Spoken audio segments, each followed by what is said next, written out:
മൂന്നാറിലെ royal view double decker bus service പുനരാരംഭിച്ചു. കഴിഞ്ഞ ദിവസം തകർന്ന ബസ്സിന്റെ മുൻവശത്തെ ഗ്ലാസ് അറ്റകുറ്റപ്പണി പൂർത്തിയാക്കി. ഗ്ലാസ് തകർന്ന സംഭവത്തിൽ ബസ് ഓടിച്ച മൂന്നാർ ഡിപ്പോയിലെ ഡ്രൈവർ രാജേഷിനെ സസ്പെൻഡ് ചെയ്യുകയും ചെയ്തു. രാഹുൽ വിജയൻ ആ വാർത്തയുടെ വിവരങ്ങൾ വെച്ചിരുന്നു. രാഹുൽ, വീണ്ടും പൂർവാധികം ശക്തമായി ഡബിൾ ഡെക്കർ ഇറങ്ങിയോ?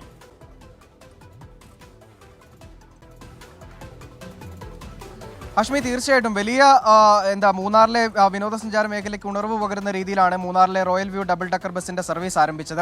ദിവസങ്ങൾ പിന്നിട്ടപ്പോഴേക്കും അതിന്റെ മുൻവശത്തെ ഗ്ലാസ് പൊട്ടുന്നൊരു സാഹചര്യം ഉണ്ടായിരുന്നു. അതായത് ഈ ഡബിൾ ഡെക്കർ ബസ് വന്നതിനെതിരെ വലിയ തരത്തിൽ പ്രതിഷേധം മൂന്നാറിലെ ടാക്സി തൊഴിലാളികൾ നടത്തുന്നുണ്ട്. അതിനിടയിൽ ഈ ഡബിൾ ഡെക്കറിന്റെ സർവീസ് 2 ദിവസം നിലച്ചു പോവുക എന്ന് പറയുമ്പോൾ അത് കെ ബി ഗണേഷ് കുമാർ മന്ത്രിക്ക് ഉൾപ്പെടെ വലിയ ചീത്തപ്പേരുണ്ടാക്കുന്ന, നാണക്കേടുണ്ടാക്കുന്ന, അവമതിപ്പുണ്ടാക്കുന്ന ഒരു കാര്യമായി മാറും എന്നുള്ളത് KSRTCക്ക് ഉറപ്പായിട്ടും അറിയായിരുന്നു. അതിന്റെ ഭാഗമായിട്ട് എന്തായാലും KSRTC വിജിലൻസിന്റെ തൊടുപുഴ വിഭാഗം എങ്ങനെയാണ് ഈ ഗ്ലാസ് പൊട്ടിയതടക്കമുള്ള വിശദമായ പരിശോധന നടത്തി.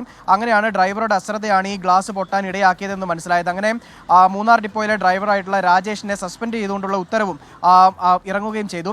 ഗതാഗത വകുപ്പ് മന്ത്രിയുടെ ഓഫീസ് നേരിട്ട് ഇടപെട്ടിട്ടാണ് ഈ നടപടിയെടുത്തത് എന്നുള്ള കാര്യം കൂടിയും വളരെ പ്രധാനപ്പെട്ടതാണ്. ഇന്നലെ തന്നെ ഈ ഗ്ലാസ് മാറുകയും ചെയ്തിട്ടുണ്ട്. ഇന്ന് രാവിലെ മുതൽ വീണ്ടും കഴിഞ്ഞ ദിവസങ്ങളിലൊക്കെ എങ്ങനെയായിരുന്നു സർവീസ് നടത്തി അതുപോലെ തന്നെ ആ സർവീസ് പുനരാരംഭിക്കുകയും ചെയ്തു. ഓക്കെ.